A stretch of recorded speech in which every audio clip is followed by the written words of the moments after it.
Welcome to the Facebook Live version of Absolute Trust Talk podcast. My name is Madison Gunn. I'm an attorney with Absolute Trust Counsel and your host today. I am very excited for today's show. We are going to be talking about an option that you have if you think that a senior in your life maybe shouldn't be driving anymore. This is a little bit of a hot button topic because everyone's afraid of it. So we're going to get that squared away. Before we get into the fun part, we are live, so please comment, like, share this video, ask your questions in the comments, and we'll do our best to answer those live.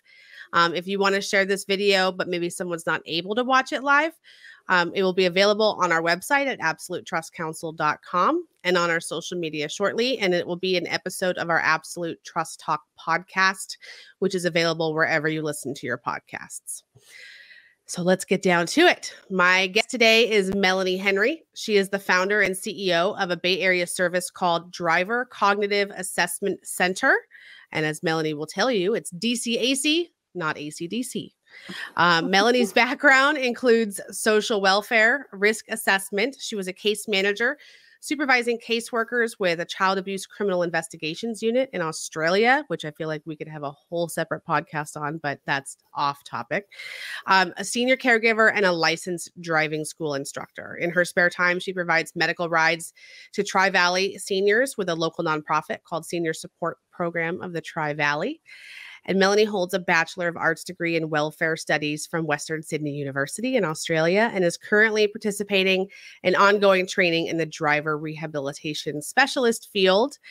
Melanie is also a member of the Association for Driving Rehabilitation Specialists, known as ADED, the National Council of Certified Dementia Practitioners, and a board member of the San Francisco Bay Area chapter of the National Aging in Place Council, of which I am the chair. And she is a member of the Pleasanton Chamber of Commerce. So Melanie is very involved. Hi, Melanie. Hello. Thank you. I'm so glad you are here today to talk about DCAC and what resources you can provide to the senior community and their families. Jumping right in, if someone is worried about their parent driving or thinks they should no longer be driving, what should they do? Should they just call you? Yes, please give me a call. It's complimentary. My time is theirs. And anyone who's got any concerns or worries about their parent, they're seeing a general decline. Maybe there's some red flags going on with the vehicle. It's got all these scratches and scrapes that are unexplained. Maybe the mailbox is a little more dinged up and the garage door has a big, chunk out of the wood. They can definitely call, or maybe mum or dad has had a diagnosis recently and they're just not sure whether it's still safe for them to drive. They can definitely give me a call. Really any kind of situation where there's a change in the general decline. Maybe their mum is starting to forget how to balance the checkbook, but she was always in charge of that before. Maybe starting to get lost going to the store, not remembering general details about life that she used to be pretty good at. So they can give me a call. And I do want to start off by saying that this service that I offer is not about taking away somebody's driver's license. It's about identifying those that are at risk of, having a serious collision. So it's more important about protecting the good, safe drivers, that just because you're 85 or you have diabetes or you have congestive heart failure, it doesn't mean that you're unsafe to drive. And so this is a science-based evaluation that's been backed by research and award-winning technology that kind of will test for all of that. Well, so, yeah. Do you have to, for the seniors, I mean, obviously, Susie can't call and force her mom into your center. So how do you get the seniors involved themselves in terms of getting the assessment done? Because I'm sure they're scared they're going to get their license taken away. Yeah, this is a really anxiety producing scenario for not only the driver, but also their family. And so a lot of people know about my service through searching on Google, or their doctors have told them about it, and they can call. Any family member can call. So it can be, the spouse, it can be an adult child, it can even be like a close family friend get the information, and they can give me a ring. And ideally, I want to be able to speak with the driver, because part of my responsibility and my goal is to make sure that their concerns are eased. Everyone's nervous when they come in. It's very normal. It's a very comfortable setting here. I try to use a lot of compassion. I understand how difficult this process is, and I want them to be as relaxed as possible when they come in, because I want them to be able to do their very best. Great. And what types of assessments do you offer? I know there's a couple. Yeah, so everyone starts off with what's called the Drive-Able Cognitive Assessment Tool, and the acronym for that is the DCAC. And what it is, it's a computerized cognitive assessment. It looks like a computer system, operates like a computer system, but you do not need to know how to use a mouse. You touch the screen like you would on a microwave, and you press one of 3 buttons. And there are test cards, and the person is not alone. They're guided through it, and there are 6 task areas that are looking at how the mental abilities are interacting as they relate very specifically to driving. And so the person that's sitting there, this is designed for an experienced driver. This isn't for a new 17-year-old driver that may be having some kind of cognition issue. So they come in and they're sitting there with me. They're guided through the assessment, and there's an opportunity for practice, because I need to know that they understand as best as they can what's being asked of them. And then we guide them through that. And so the assessment is objective. It's fair. There's a 2-page colour report, and it's going to, like I was saying, look at these 6 task areas that really, it's the only cognitive driving assessment that I know of and that's available around the world that is measuring for this interaction. So that one will predict how well a person will perform on the road. It identifies risk factors. It also assesses whether their cognitive mental abilities are in fact affected, and then what percentage. And that's the first part in the process. And then the second part is what's called a DOOR, and it's a Drive-Able on-road evaluation.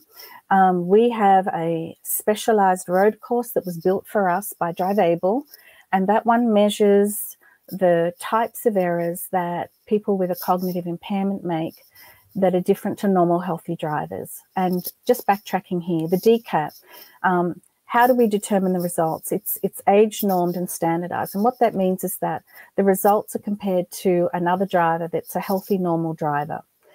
It's not my opinion or your family's opinion. It's based on science. So the DOOR is the same kind of concept, where it's age normed, it's standardized, it's based on research.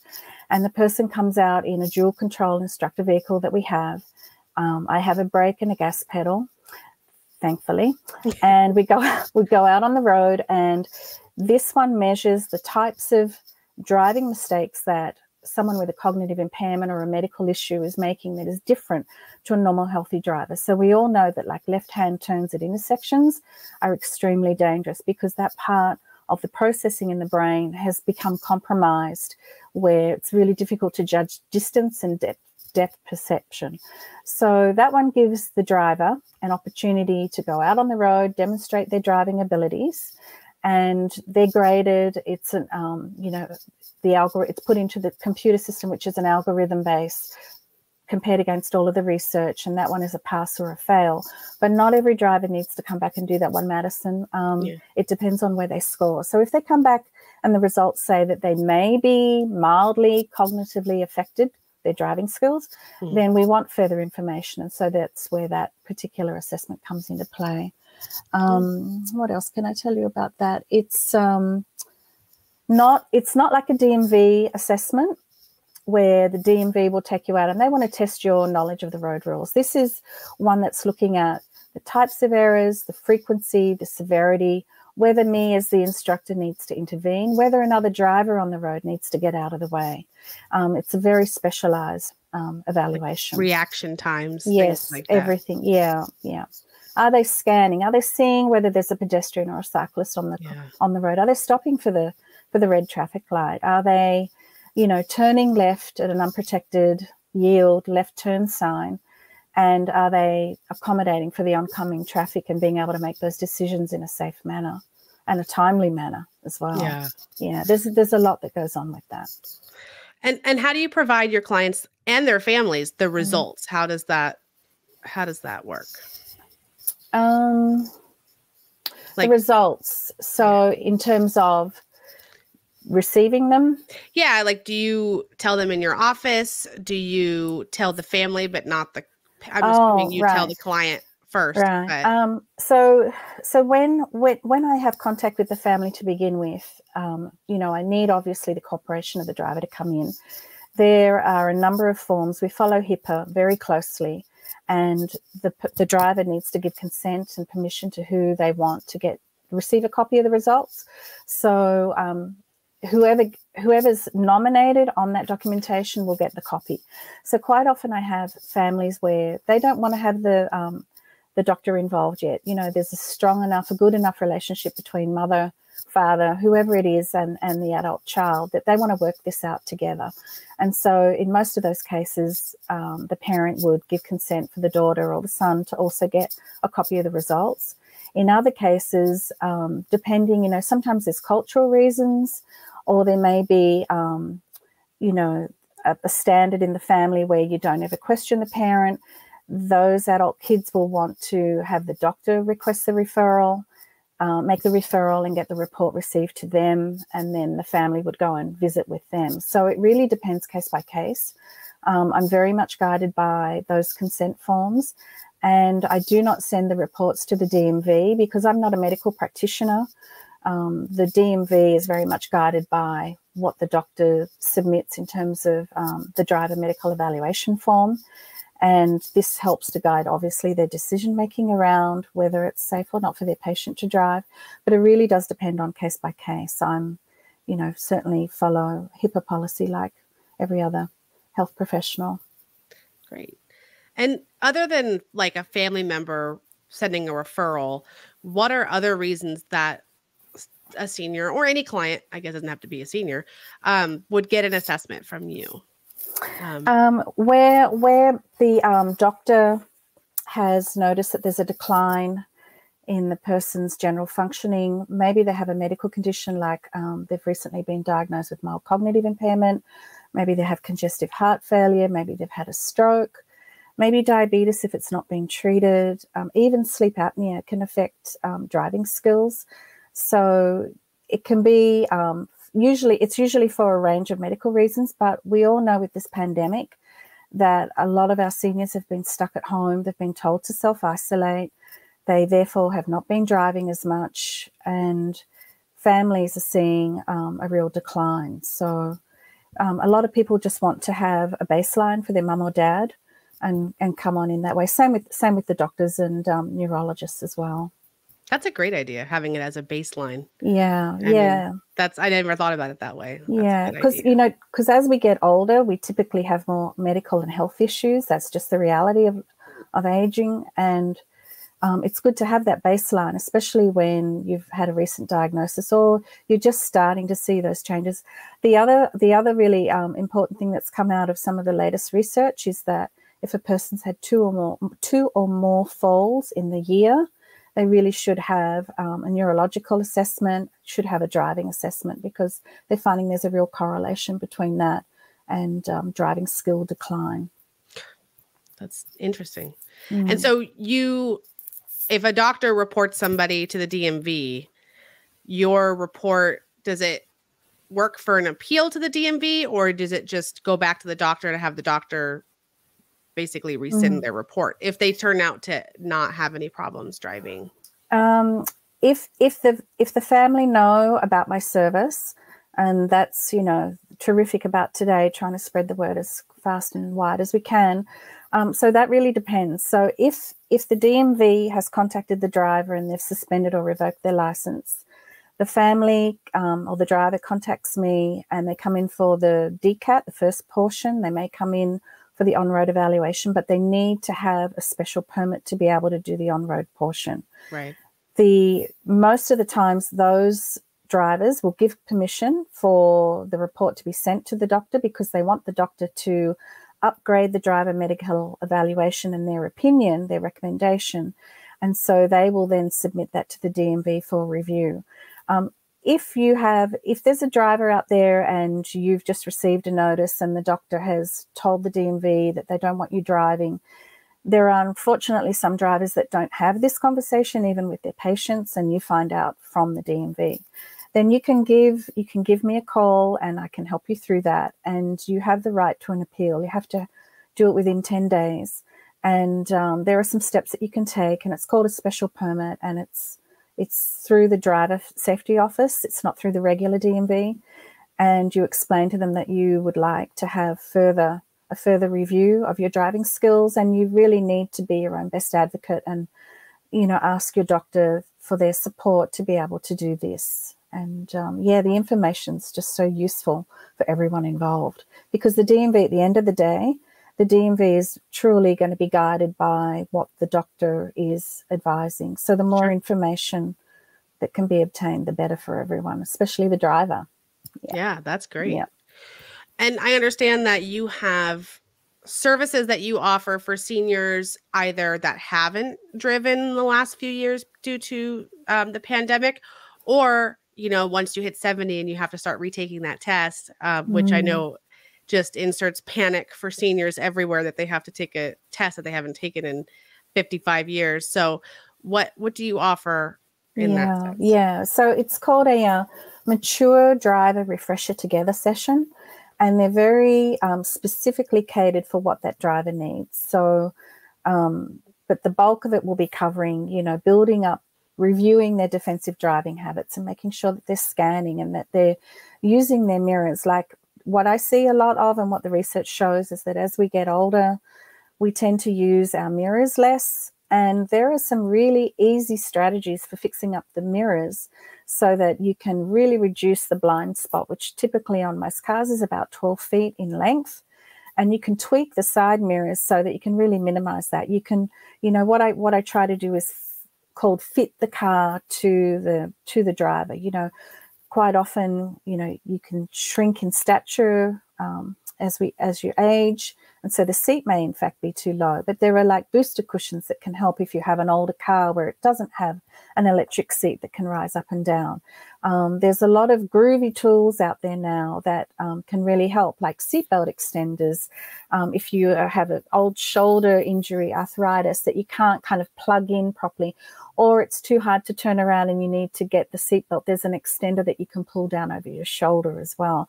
So that's all kind of included in it. But I offer a refresher together session. Sometimes it can be 2 or 3. It's usually around 1 hour, 1 to 1.5 hours maximum. And we go out on the road together in the instructor vehicle, first of all, for the first half hour, just to make sure that you are safe to drive.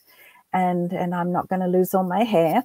And then we go out in the driver's car and, I come to you to where you live, or you can come over to my office area here in Pleasanton and take you out. And we're basically reviewing all of the defensive driving. We're going over the road rules. We're going over the things that have been challenging for you. So one of the big things that's changed are all the bike lanes here in the Bay Area. Right.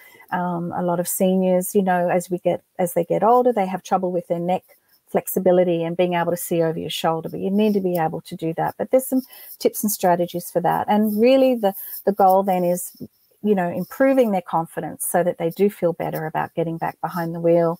If they don't drive on the highways, that's perfectly fine. We don't go out on highways anyway. The DMV can give you a restricted license around that.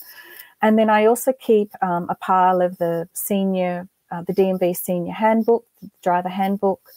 And, on YouTube, there's the California website for DMV. They have some really good videos on there. I wouldn't recommend you go anywhere else but on the DMV California website on YouTube.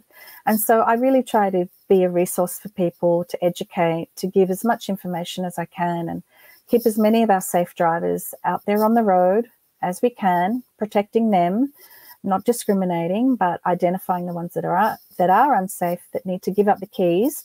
It doesn't stop there. I don't just give them the report and say, let them go on their merry way. I will work really hard with the family to connect them with all of the transportation options in the area that they live, so that everything is in place. And if there's a lot of conflict in the family, which quite often there can be if the person has cognitive impairment that's progressed so far that they're not aware that their driving is an issue. They still think that they're a great driver.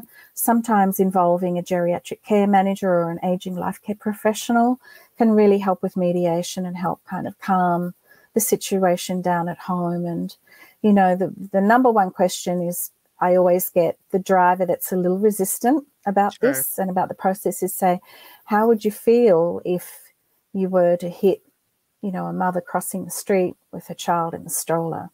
And this is why we need to, you know, do the assessment to make sure that you are safe. Yeah. And so there are lots of tips and strategies, and I'm happy to share all of that with people when they call me. You know, there's no charge for any of that as well. Well, that's great. Yeah. I love that you provide this service so that you. Thank you. I just think it's great. And I will think anytime I see a news story about someone going into a business, you know, in an accident, driving into a shopping center or something like that, I'm going to immediately be like, they should have called Melanie. Yeah, I mean, it's one part of the process. I mean, I don't have access to the driver's medical history. I don't have all the rest of it, but the report's really visual. It's in color. It's looks like, you know, the traffic light colors. It starts off in green, goes into orange, goes into red. Red is highly cognitively affected. You really should not be driving anymore. So, you know, the fact it just gives all this other information, it's a snapshot in time of that person's current functioning. And it really does help to give families this peace of mind, because a lot of, you know, families, they have an opinion that, you know, mum shouldn't be driving, but she's not going to listen to me. This helps to kind of share that burden with something that's science-based and accurate. Do you find that when people get their results, that they are receptive, or do they call you irate? You know, how does that, I know there's probably is no normal look to it, but. Yeah. It really does depend. Some people are very, very upset and they want to have a repeat assessment, and I can offer that, but I need to have a certain waiting period so that the person isn't remembering what the task areas were, trying to improve on that. Right. There's usually like a 10-day turnaround, and usually there's a valid reason for that. And I would normally have offered that if I think that there's something else going on, or maybe the person comes in and they don't feel well, or they've had some bad news. I mean, hopefully we've rescheduled, but sometimes things happen on the morning of and they still come across to the office to do this. So it really does depend. But yeah, there are some people that are upset, but you know, I have a case management background. I have big shoulders and I have a job to do here to support as many as I can. So, you know, I'm a compassionate, caring person. I'm going to listen to what they say and I'm going to, you know, explain it as best I can. But sometimes, you know, we need mediation, and the beauty of technology is we can all jump on a Zoom call, or we can have like a 3 or 4-way call with the driver and other family members that live out of the state, for example, and just go over it all. But yeah, it really depends case by case, Madison. Yeah. That's great. Well, yeah. I'm glad there was no horror stories that just came out that came to mind immediately. So that's yeah, I could. I'm happy to share some stories with obviously no names. I did have one gentleman that was very wealthy, and his kids kept taking the keys away from him. They were very worried, and he was starting to show not just cognitive decline but physical decline. Like he was, you know, this is another red flag. Are they starting to have trouble getting in and out of the car seat, like especially these sports cars or sedans where the seats are really low, and then having to hold onto the car completely to get around? Well, there's a big red flag there, because do they actually have the muscle strength and the reaction time to be able to shift their foot from the gas pedal to the brake really quickly? And do they have the strength to be able to hold down? Do they have that endurance that's needed? I mean, driving can be fatiguing. And yeah, this fellow, he would just go out and buy another car. And it was really challenging for the family, because when you go to buy a car, some of these dealerships don't even ask to look at your driver's license. Sure. So, and his had been not a requirement. Not a requirement, and his had been suspended. So, yeah, that was a case where we needed to have geriatric care manager involved and worked intensively with the family. But he's now hooked up with all of the transportation services and Uber and another service called GoGo Grandparent, which is you know, been pretty well received from what I've heard from some other people that have started to use that. And then, you know, I've had another gentleman in Berkeley, and he was then connected with a volunteer driver program in his local area. He qualified for that. So that was helping to get him around town. And then here in the Tri-Valley, we have some amazing programs. We have a volunteer driver program for medical rides through senior support. And then we also have through Wheels, through LAFTA, Livermore Amador Valley Transit Authority, we have a Wheels para-taxi program that's a reimbursement program for people who can no longer drive. They'll get some reimbursement back for their taxi fares. And so there's a lot of good supports and resources around. So yeah, that's great. Yeah. I mean, Yeah. with just Uber, I mean, not only are teenagers not getting their licenses anymore, but it's no longer that, like, you know, housebound sentence for seniors when they can't drive anymore. Yeah. So Yeah. There's some good options. I mean, it's difficult. It's a really challenging time, you know, and I think families need to be really mindful of, you know, giving up the keys. It's like the last piece of your true independence for many. Yeah. You know, it was a rite of passage when you're 15, 16, and you've been a good driver for so many years, and now things are changing. And I think families, you know, everybody needs to be more sensitive about that and really keep a close eye on your loved one, because, you know, the reality is that person may be a little bit more socially isolated for a while. There's pressure on the family to pick up the rides to help mum or dad get around to their appointments. So sometimes I see more stress in families because a lot of those families, those adults, are still working. And just be really mindful about depression, just keeping a really close eye, because it is a huge change in that person's life when they do give up the keys. Yeah, absolutely. Yeah. Thank you, Melanie. I've got a couple questions that have come through, and some of them you might have already answered, so we'll just kind of go through. One says, are you a mandated reporter to DMV, which you said you're not, but I'm going to tweak that and say, do you have to provide that information to their doctor, to a patient's doctor, or that's only if they request? Yeah, it's only if they request, and not if the DMV requests. The DMV, I don't have any contact directly with them. Right. But if the person's given consent, then the report would go to their doctor. In most cases, if somebody comes back and the person's not coming to the appointment by themselves, then I don't want them driving. I need them to arrive as fresh as a daisy mentally, because it's a challenging assessment and it's a snapshot in time of their current functioning. So usually, I mean, I can't think of one case. Everyone's coming with someone that they trust, someone that cares deeply about them, someone that's a support.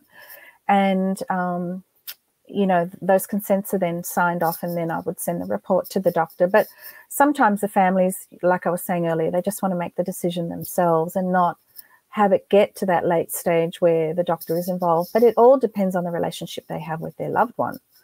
You know, if it's a difficult relationship, or they're out of town, they're out of state and they can't be here, and they arrange for maybe a neighbor to bring the person over, then quite often the doctor may be more heavily involved. Yeah, I urge everyone, if you can, if you're still sitting on the fence after getting the report and you're not sure about this, they've got to speak to their physician, because they're the ones who know their patient the best. They have all of the rest of the information about what the next step should be. Yeah. All right.